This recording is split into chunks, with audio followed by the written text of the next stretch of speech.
I would like to challenge your thinking about buying power. In this economic upheaval that we have currently in America, we're having some economic upheaval, don't you? Prices rising quickly, inflation, it's called, where beef is up 20% and where gasoline has just soared in prices. I want to talk with you about buying power. And I've made a little chart to help you understand something about buying power. And I want you to think that if you have saved $100,000, now that's a lot of money, $100,000. You've been saving since you were a young person, and now you're up a few years and you got $100,000 saved. And let's pretend that your $100,000 is sitting in a bank making 1% interest. You may think, well, that's not much interest, but I am gaining a little bit. Are you really gaining in your buying power? Now, what I'm about to show to you is rather stunning for some of you.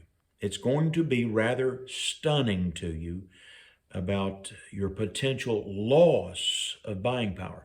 So you've worked earnestly. You've earned a lot of money, and you've been diligent. You've disciplined yourself to put money in that savings account, and you're up to $100,000, and you've got it over there in a money market. And if you could find a money market right now making 1%, you'd say, "Woo, that's pretty good." It's hard to find a money market that'll give you 1%, but let's say you found it, because interest rates are on the rise. Interest rates are going up a little bit right now. And so you got your $100,000 and it's making 1% interest. And at the end of the year, if it's just simple 1% interest, you basically have $101,000. You might have a little compound to it and so forth, be slightly more than $101,000, but just for simplicity today, say I got $101,000. But then there's this thing called inflation. Inflation. And inflation is really going up. And I put on our little thought pad here, 8% inflation. Okay, so what does that do to your buying power? How much buying power does that $100,000 have after 1 year of sitting there in a money market making 1% interest and 8% inflation? Well, after 1 year, it only has $93,000 worth of buying power. You've actually lost money. Well, $93,000 is still a lot of money, but after 2 years, what is it? Well, it's gone down some more. And then look here, at 3 years, oh, it's going down some more.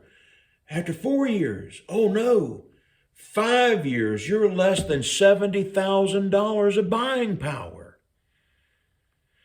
And it goes on. You've got to have your money in something that's going to make more than 1%. You've got to have investments that are working for you. Now, we've talked about contingency funds, emergency funds, as some people call them. I think everybody ought to have some emergency funds, and maybe for your family it's $10,000. Maybe for some of your families $20,000. Maybe for some of your families $30,000. I don't know what your emergency fund should be. $1,000 is really not enough for your emergency fund. No. Every family is going to experience a $10,000 emergency. It's going to come. It's going to come. Somebody's going to get very sick and be in the hospital. The car is going to completely fall apart at the wrong time, and the refrigerator goes out at the same time, and the air conditioner. Sometimes it comes in twos and threes, and a tooth just falls completely out. Whatever. It all happens. And suddenly, before you know it, you need $10,000. And so you've got to have your emergency fund, and it needs to be liquid. And so you've got to have some of this money in that 1%. But if you've got your nest egg, if you got all of your retirement, and remember, I don't believe in retirement meaning just doing nothing. but your older age where you can't work as hard in your retirement years, as it's called about in America. If you've got everything just tied up into some CD, then friends, you are losing. You're losing significant money. I mean, after 5 years of this 1% gains, but 8% losses. So that's really what inflation does. It's an 8% loss. It's a type of tax on people. It's a way, that's a big topic. I recorded you a video about inflation.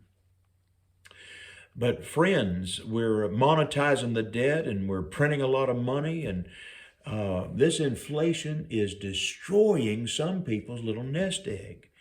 So I'm going to encourage you to think seriously about your buying power. You know, buildings are going up, homes are going up in value. And that also means taxes, the assessed value of your homes are going up and your taxes are going to go up. Lots of things are going up, and it's really eating at whatever you've got saved. And so you've got to get your savings to work for you. Your money either grows or it goes bye-bye. Yeah. And so, I mean, after 5 years, isn't that pitiful that you're down to less than $70,000 of buying power on that same $100,000? Oh, you might have, you look at the bank account and say, well, I've now got $107,000. Yeah, but the buying power, everything has gone up so much that it only has the buying power of $69,000. Are you following this? So, mutual funds. Yeah, mutual funds. I think you ought to consider having some money in mutual funds. I really do. On average, year over year. Now, there's years that it's down. Currently, it's down. Right this year to date, right now as I make this, it's down. Last year, my own personal was up about 11%. And I'm in moderately conservative. I've got a little bit in aggressive and a little bit in somewhat aggressive, but a lot of my mutual funds are just fairly conservative mutual funds. But year over year, they've always outpaced inflation.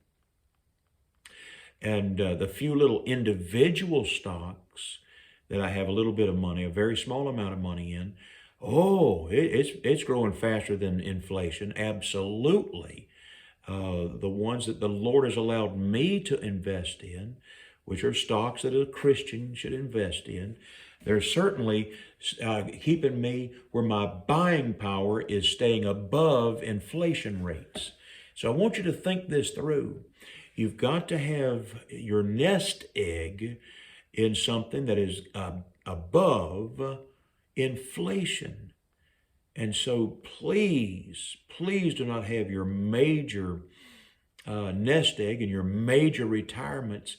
Please don't have them in just a money market. Please don't just have those in CDs. I've told you in some of these videos, I've got a little bit of money in CDs. I've got a little bit of money in money market. I've got our contingency fund in money market. And they're not making money. They're actually losing a little bit of money. And so I've actually increased the size of our contingency fund this year. I put a little more money in it because it's losing buying power. But I need some liquid money in case we have a little minor catastrophe at the Fox household. So I want you to think earnestly and evaluate honestly. Yeah, be realistic. God is realistic. And get understanding this thing called buying power. You're just not able to buy as much with the money this year as far as dollar compared to dollar. It takes a lot more dollars to buy things this year. It keeps going up and going up and going up. And so you've got to get your money working for you. But now some of you may have an earning problem, that you're actually not earning enough money. And so maybe you have to get some of these, what you call side hustles. Every man must learn how to earn money. You need to provide for your household. You're worse than an infidel if you don't. That's what the Bible says. That's not my opinion. That's what God says in the Bible. All right. So that's my little chat with you right now about buying power. Do some realistic thinking. Pray. Do not be led by caprice and whim. No.